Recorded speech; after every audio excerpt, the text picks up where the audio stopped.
Moi, ça n'a pas été un sentiment, ça a été une espèce de cri. J'ai fait waouh. C'est incroyable de voir un truc dessiné prendre vie comme ça. J'ai touché pour voir si c'était du béton, du plateau, si c'était solide et tout, parce que c'est complètement fou.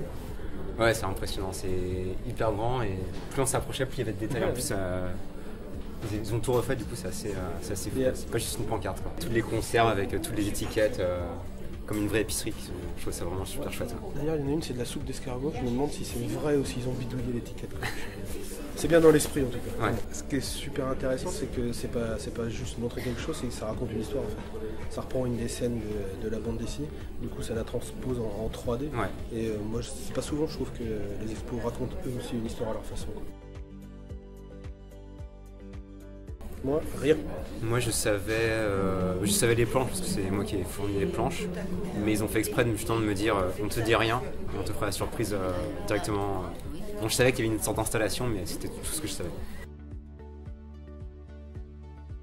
Moi, j'ai fait la sélection avec Nico qui a géré l'expo.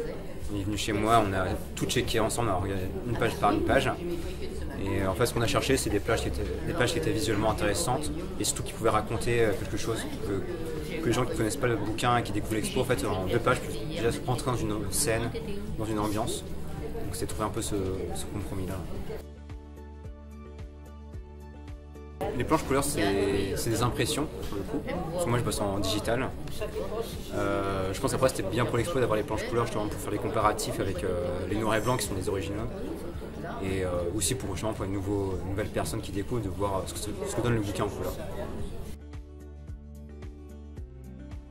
Un petit pincement au cœur, moi je vois pas Grosserie comme un univers violent, enfin il l'est bien sûr, mais moi c'est avant tout les personnages qui me plaisaient et c'est un peu comme quitter une bande de potes, de connaissances, et voilà, on se dit au revoir et puis ils mènent leur vie et moi je mène la mienne. De temps en temps, il y a des petits bouts d'histoire qui reviennent avec ce personnage, disant ah, j'aurais bien aimé qu'il puisse aller un petit peu par là, etc. Donc voilà, je me le raconte tout seul le matin sous la douche. Mais je pense que c'était bien de finir avec ce sentiment-là. Il faut finir.